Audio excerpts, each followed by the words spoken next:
Hi guys, welcome back to channel here this side Himanshu Sharma. और guys, आज की video में हम लोग जिस स्टॉक को एनालाइज करने वाले हैं उसका नाम है जेएसडब्ल्यू इंफ्रास्ट्रक्चर लिमिटेड। ये कंपनी बेसिकली आपके पोर्ट्स एंड लॉजिस्टिक्स में डील करते हैं।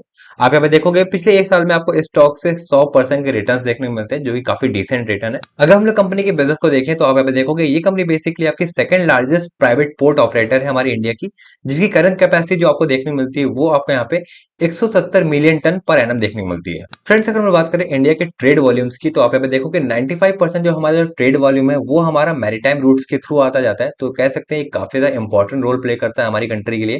आप यहाँ पे देखोगे इंडिया के पास 12 मेजर पोर्ट देखने को मिलते हैं, जिसमें से 200 प्लस तो इसके नॉन मेजर पोर्ट्स हैं, जिनकी जो टोटल कैपेसिटी है वो आप यहाँ पे 2600 मिलियन टन पर एनम देखने को मिलती है। आप यहाँ पे डेटा देख सकते हो फाइनेंशियल 23 का, जहां पे जो इंडिया की जो कैपेसिटी है पोर्ट्स में वो आपको यहाँ पे 2600 मिलियन टन पर एनम की देखने को मिलती है, जिसको बढ़ा करके फाइनेंशियल 47 तक 10,000 मिलियन टन पर एनम तक का करने का प्लान किया जा रहा है। तो कह सकते हैं ग्रोथ की पॉसिबिलिटीज यहाँ पे बहुत ज्यादा देखने को मिलेंगी आने वाले टाइम में। गाइस, अगर हम बात करते हैं इस कंपनी के फ्यूचर प्लान्स और ग्रोथ की तो आप यहाँ पे देखोगे अभी के टाइम में जो इस कंपनी की हमें जो करंट कैपेसिटी देखने को मिलती है Q1 FY25 तक, वो हमें यहाँ पे 170 मिलियन टन पर एनम देखने को मिलती है, जिसको ये कंपनी बढ़ा करके FY28 के एंड तक 288 मिलियन टन पर एनम करने वाली है। और FY30 तक ये कंपनी कह सकते हैं 400 मिलियन टन की अपनी कैपेसिटी को पूरा करेगी। अगर हम लोग कंपनी के फंडामेंटल्स को देखें तो आप यहाँ पे देखोगे जो मार्केट कैप हमें इस कंपनी का जो देखने को मिल रहा है वो हमें यहाँ पे 65,499 करोड़ का देखने को मिलता है। स्टॉक की पी की बात करते हैं वो हमें यहाँ पे 58 का देखने को मिलता है। अगर हम लोग कंपेयर करते हैं इंडस्ट्री पी से तो वो हमें यहाँ पे 32 का देखने को मिलता है। आरओसी की रिटर्न की बात करते हैं इस साल की तो वो हमें यहाँ पे 16% देखने को मिलता है। और आरओई की रिटर्न की बात करें इस साल की तो वो हमें यहाँ पे 19% देखने को मिलता है। डिविडेंड यील्ड की बात करते हैं तो वो हमें यहाँ पे 0.17% देखने को मिलता है। कंपनी की डेट टू इक्विटी रेशियो की बात करते हैं तो वो हमें यहाँ पे 0.59 का देखने को मिलता है।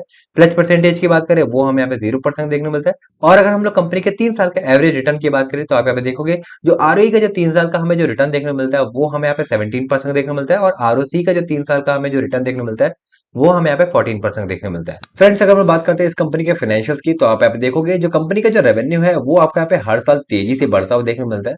और Q1 FY25 तक का जो कंपनी का जो रेवेन्यू हमें जो देखने को मिल रहा है वो हमें यहाँ पे 1104 करोड़ का देखने को मिलता है। अगर हम लोग कंपनी के EBITDA की बात करें तो आप यहाँ पे देखोगे इनका जो EBITDA है वो भी आपको यहाँ पे इंक्रीज होता हुआ देखने को मिलता है। और Q1 FY25 तक का जो कंपनी का जो EBITDA है हमें वो हमें यहाँ पे 609 करोड़ का देखने को मिलता है। पैट की बात करते हैं तो कंपनी का पैट भी वो भी आपको यहाँ पे काफी तेजी से बढ़ता हुआ देखने को मिलता है। और Q1 FY25 तक का जो कंपनी का जो पैट है वो हमें यहाँ पे 297 करोड़ का देखने को मिलता है। आरओसी रिटर्न की बात करते हैं तो आप यहाँ पे देखोगे कंपनी का जो आरओसी है वो काफी स्टेबल देखने को मिल रहा है। और Q1 FY25 तक का जो कंपनी का जो आरओसी हमें जो देखने को मिल रहा है वो हमें यहाँ पे 18% का देखने को मिलता है। अगर हम लोग कंपनी के प्राइस एक्शन को देखें तो आप यहाँ पे देखोगे प्राइस ने कई बार अपने ट्रेंड लाइन को रेस्पेक्ट करी है और अभी के टाइम में जो प्राइस है करेक्ट होकर के अपने प्रीवियस सपोर्ट के पास आ रहा है। तो ये आपको इस टाइम बहुत अच्छी बाइंग पोजीशन में देखने को मिलता है, जहां से आप इस स्टॉक में इन्वेस्टमेंट करने का प्लान कर सकते हो। जो इस स्टॉक का मुझे जो परफेक्ट बाइंग पोजीशन लगता है वो मुझे यहाँ पे 300 रुपए से लेकर के 310 रुपए की रेंज में लगता है। सो गाइस, ये रहा हमारा आज का वीडियो एंड आई होप आपको हमारी आज की वीडियो पसंद आई होगी। और गाइस, ये किसी भी तरीके से स्टॉक रिकमेंडेशन नहीं है। जब भी आप किसी भी स्टॉक में इन्वेस्टमेंट करेंगे तो आपको अपने एंड से एनालिसिस जरूर करनी है। बाकी मिलते हैं हम लोग नए वीडियो में नए स्टॉक एनालिसिस के साथ, तब तक के लिए जय श्री राम।